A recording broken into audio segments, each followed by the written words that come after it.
So the markets are watching a tiny island in the Mediterranean, but investors are still hoping for big returns here in the United States. Which is likely to win out here? Joining me right now, Joe Livornia, Chief U.S. Economist at Deutsche Bank, and Nathan Bachrach, the Financial Group CEO. Gentlemen, welcome. Thank you for joining us here on The Money. What do you think, Nathan? We see the markets reaching or touching new highs almost on a daily basis during this first quarter. How much room do you think there is to run to the upside still? Well, there is some room to the upside. It's all going to be dependent on the retail investor and whether or not the $900 billion, Bill, that is still sitting in checking and savings accounts, if that stuff starts to move, that could be the power that could really drive the market further, as long as we don't have disturbances in the force. That would be Europe. Exactly. And, Joe, here in this country, housing seems to be a primary driver of our recovery, even though the data are mixed. And let's take a listen to what David Blitzer of Standard & Poor's had to say about that. Overall, we're now about 9% above the lows for the 20-city composite. We beat the consensus forecast, which was be a touch under 8%. We're at 8.1% over the last 12 months. So across all 20 cities, and really across housing, given a lot of the other economic data, we seem to be cranking on all cylinders. Do you agree? Is housing cranking on all cylinders right now? Yes, Bill. In fact, I would actually look at the CoreLogic home price data. It's a little bit more timely than the S&P data. It actually shows more price appreciation. And CoreLogic also told us this week that home inventories are down in absolute terms almost 20% from a year ago. So I think, yes, housing is definitely firing on all cylinders.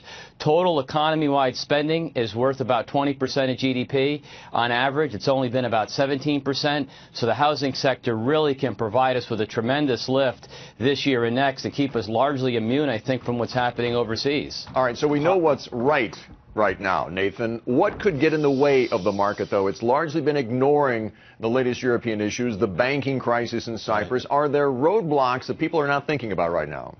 Well, I think there's a couple of roadblocks. One thing that's not being talked about at all is that China at some point has to figure out how to support their middle class. When you've got 85 billionaires inside of your governing body, that probably tells you that wealth distribution isn't going along too well. If they don't get the middle class there, I think they're going to have some real challenges over in China. Now, in Europe, I think they're working off of a philosophy, I'll call it amend, pretend, and extend. They're pushing everything out. They're trying to ignore everything.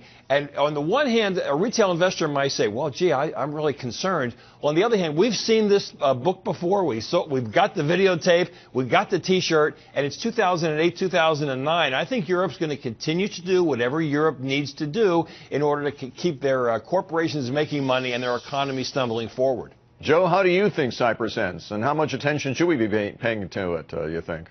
It certainly is worth paying attention to, as perhaps it causes investor confidence to get further shaken. So it definitely is a risk longer term, especially if there are other more important or larger economies, rather, that have further disturbances. But if we look back at the U.S. market and see how the stock market's performing, importantly, Bill, see how credit spreads are performing, and also the economic data being better than average, it does look like, and I shudder as I say this word, it does look like the U.S. is decoupling from Europe. So as long as the ECB effectively is the backstop they've been, I think Europe can continue to muddle along, eventually come out of its recession, but the U.S. will remain relatively immune because a lot of the growth in the U.S. we expect to be domestic driven. Nathan, we're heading into the second quarter after a stellar first quarter for the markets. What are you telling your clients to invest in right now?